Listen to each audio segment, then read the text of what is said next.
وطن خاکت شوم جان تو زخمیست، سراسر کوه و دامان تو زخمیست. نگاه کردم به بغلان و سمنگان، ز کندوز تا بدخشان تو زخمیست. گذشتم از سر پل با غم و درد و شبرخان تو زخمیست. چکد خون از انار قندهارت، یقینم شد درختان تو زخمیست. به هر جا رمه ها رم کرده، از ترس به خون افتاده چوپان تو زخمیست.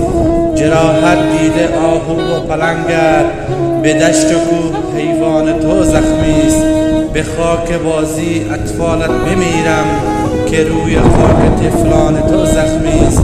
ز بس اشعارم از غم خون چکان است، مرا گفتند دیوانه